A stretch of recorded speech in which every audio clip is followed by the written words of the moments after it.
Pro kabaddi season 10లో భాగంగా match number 47 Telugu titan versus U Mumba. ఈ మ్యాచ్ ప్రజెంట్ నోయిడాలో జరుగుతుంది. ఈ మ్యాచ్లో తెలుగు టైటాన్స్ కెప్టెన్ అయినటువంటి పవన్ సారవత్ మ్యాచ్లో లేడు. అతని బదులు ఈరోజు కెప్టెన్గా రైడర్ బాధ్యతలు రజనీష్ వ్యవహరించాడు. కాకపోతే ఈ మ్యాచ్లో కూడా తెలుగు టైటాన్స్కు ఘోర ఓటమి తప్పలేదు. వరుసగా ఈ సీజన్లో వరెస్ట్ టీం ఏదైనా ఉందంటే అది తెలుగు టైటన్స్ అని ఒక తెలుగువాణిగా చెప్పడం సిగ్గుసేటుగా అనిపిస్తుంది.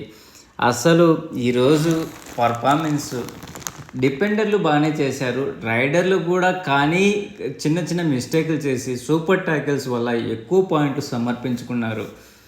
ఒకసారి ఎవరు ఎన్ని చేశారో చూద్దాము. ఫస్ట్ తెలుగు టైటాన్స్ నుంచి రైట్ పాయింట్స్ 23 సాధించేది. యూ ముంబా నుంచి 25 రైట్ పాయింట్స్ సాధించేది. Super raids Telugu Titans Rajneesh 1 సాధిస్తే యూ ముంబా నుంచి 2 సూపర్ రైట్ చేశారు. టాకిల్ పాయింట్స్ రూపంలో తెలుగు టైటాన్స్ 9 సాధిస్తే యూ ముంబా 19 సాధించేది.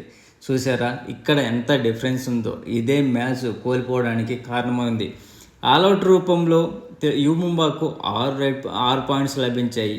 అంటే తెలుగు టైటాన్స్ను 3 సార్లు ఆల్అవుట్ చేశారు. ఎక్స్ట్రా పాయింట్స్ రూపంలో ఇద్దరికి 2 పాయింట్లు లభించాయి. అంతేకాక ఇండివిజువల్ పర్ఫార్మెన్స్ తెలుగు టైటాన్స్ నుంచి రజనీష్ 7 రైడ్ పాయింట్లు ప్లస్ 1 బోనస్ పాయింట్ కలిపి 8 పాయింట్లు సాధించాడు. రోబిన్ చౌదరి 6 రైడ్ పాయింట్లు 1 బోనస్ పాయింట్తో 7 రైడ్ పాయింట్లు సాధించాడు. పర్పుల్ 4 రైడ్ పాయింట్స్ 3 బోనస్ పాయింట్లు టోటల్ 7 పాయింట్లు సాధించాడు. Hameed 1 raid point 2 tackle points రూపంలో టోటల్ 3 పాయింట్స్ సాధించాడు. సందీప్ దుల్ 3 టాకిల్ పాయింట్స్ సాధించాడు. అలాగే మలిద్ 1 tackle point 1 bonus point total 2 పాయింట్లు సాధించాడు. ఓంకార్ 1 టాకిల్ పాయింట్ సాధించాడు. అజిత్ పవార్ 1 టాకిల్ పాయింట్ సాధించాడు.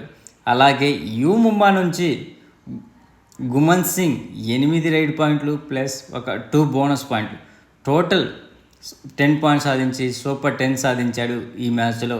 అలాగే ఇతనికి తోడు ఆమీర్ మహమ్మద్ జఫ్రారీ 8 రైడ్ పాయింట్లు సాధించాడు. రింక్ 5 టాకిల్ పాయింట్లు 3 బోనస్ పాయింట్లు మొత్తం 8 పాయింట్లు సాధించాడు. సోంబేర్ 7 టాకిల్ పాయింట్లు 1 బోనస్ పాయింట్ మొత్తం 8 పాయింట్లు సాధించాడు.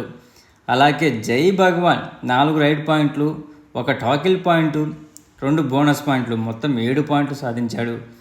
అలాగే కున్నల్ బతి 2 రైడ్ పాయింట్స్ సాధించాడు. సురేందర్ సింగ్ 1 టాకిల్ పాయింట్ సాధించాడు. అంతేకాకుండా ఈ మ్యాచ్లో ఆల్అవుట్ చేయాల్సిన టైంలో ఈజీగా ఆల్అవుట్ అవుతుంది అని అనుకున్నాము. యూ ముంబాను తెలుగు టైటాన్స్ రైడర్లు చేసిన మిస్టేక్ల వల్ల సూపర్ టాకిల్స్ సమర్పించుకొని చేతులారా మ్యాచ్ను చేసుకున్నారు అన్నట్టు అనిపించేది.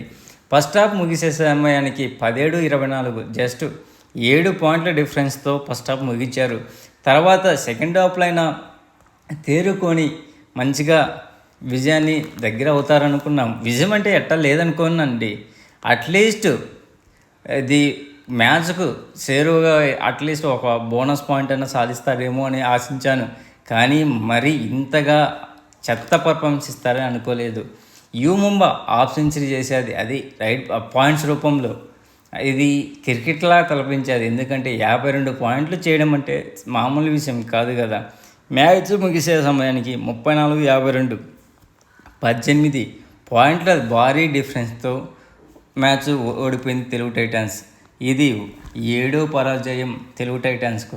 ఇంత చెత్త పర్ఫార్మెన్స్ ఏ సీజన్లో ఇవ్వలేదు అంటే ఒకసారి ఆలోచించుకోండి. తెలుగు టైటాన్స్ అసలు ఏం చేస్తున్నారు, మీ వల్ల ఏంటి లాభం అనేటట్టు ఒక్కసారి మీరు ఆలోచించుకుంటే బాగుంటుందని నేను అనుకుంటున్నాను. ప్లీజ్ ఫ్రెండ్స్, లైక్ చేయకపోతే లైక్ చేయండి, కొత్తగా వచ్చిన వాళ్ళు సబ్స్క్రైబ్ చేయండి. మీకు వీడియో నచ్చితే షేర్ చేస్తారని ఆశిస్తున్నాను. Thank you. Good night.